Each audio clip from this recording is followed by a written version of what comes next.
Okay, let's picture this. Havana Harbor, mid-February 1898.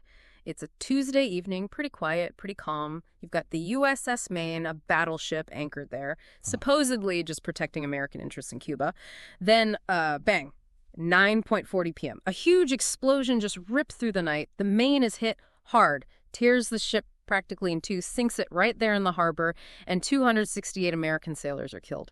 Instantly, the question is just, who did this? So that's our mission for this deep dive. We want to unpack the whole mystery surrounding the USS Maine sinking. We'll get into the tensions beforehand, the investigations, all the controversy about the cause, and its massive impact on U.S. history. We're working from a source that really lays out this whole complex picture. Yeah, and it's striking, isn't it, how fast a tragedy like that turns into something else entirely. It wasn't just a terrible loss of life, though. It was certainly that. It became this pivotal moment, a real rallying cry. It just shows how one event can dramatically shift things, nationally and even globally. So let's zoom right in on that night. February 15th, 1898, 9:04 p.m. That explosion, I mean, the devastation was immense. The Maine was there, anchored, supposed to be safe. Just broken in half by this blast, gone, sunk so fast, most of the crew didn't stand a chance. Out of 354 on board, 268 lost.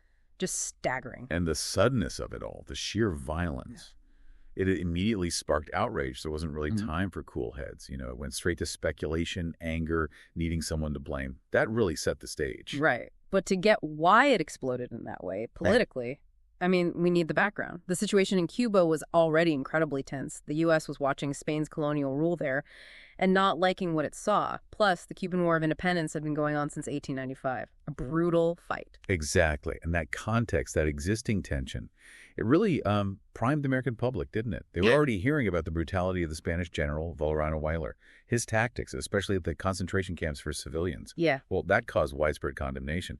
Even before the Maine, there was this really negative view of Spain building up. Oh, definitely. And the American newspapers, especially the Yellow Press, they weren't exactly helping calm things down. You had guys like William Randolph Hearst and Joseph Pulitzer really going at it. They exaggerated Spanish atrocities, painted the Cuban rebels as heroes, stirred up massive anti-Spanish feeling relentlessly. And it wasn't just sympathy.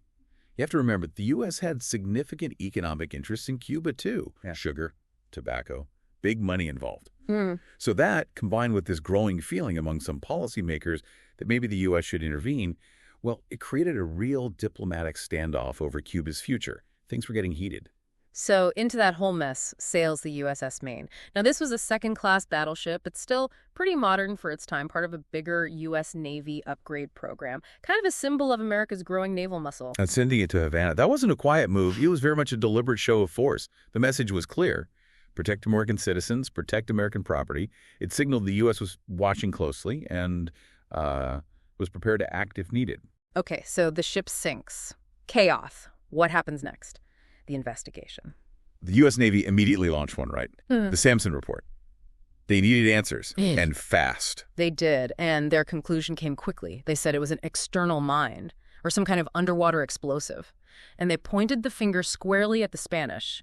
The reasoning was, well, the explosion happened at the front of the ship, near the ammo magazines.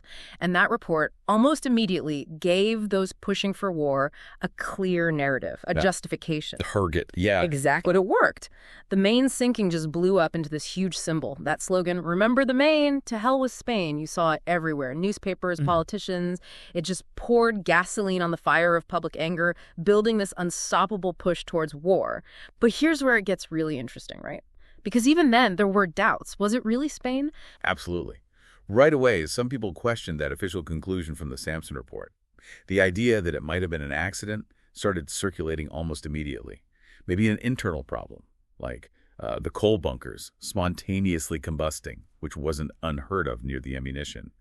Or maybe a boiler issue. And interestingly, the Spanish conducted their own inquiry, and they concluded it was likely an internal cause, directly contradicting the U.S. findings. And that skepticism hasn't gone away. If anything, it's grown.